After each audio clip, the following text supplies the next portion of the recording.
জঙ্গলে একটা ছোট চঞ্চল কাঠবিড়ালি ছিল। সে একটা বড় গাছের পুরাতন ডালের গর্তে বাসা বানিয়ে সেখানে বাস করত।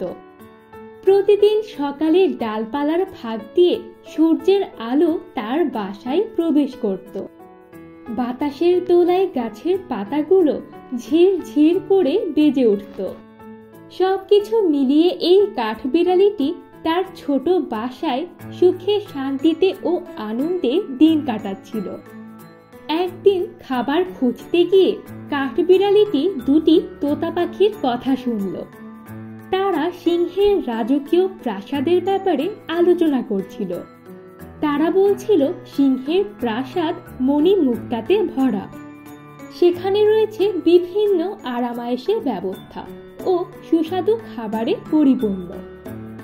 এইসব শুনে কাঠবিড়ালির চোখ কৌতূহলে চকচক করে উঠল।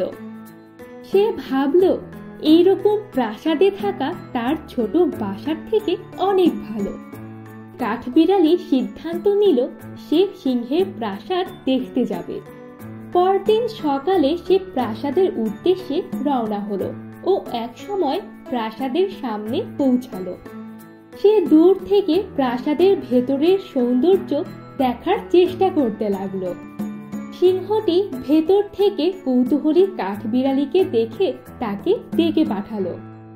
তার মুখে প্রাসাদের ব্যাপারে আগ্রহের কথা শুনে তাকে কিছুদিন থাকার অনুমতি দিল।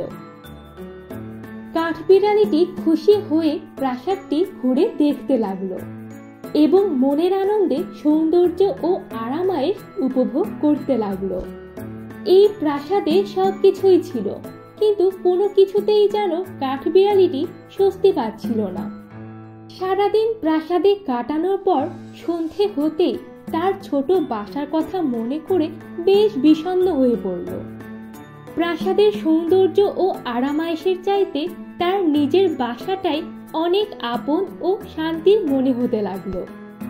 সে দৌড়ে তার গাছের ডালের বাসায় ফিরে এসে স্বস্তির নিঃশ্বাস নিল।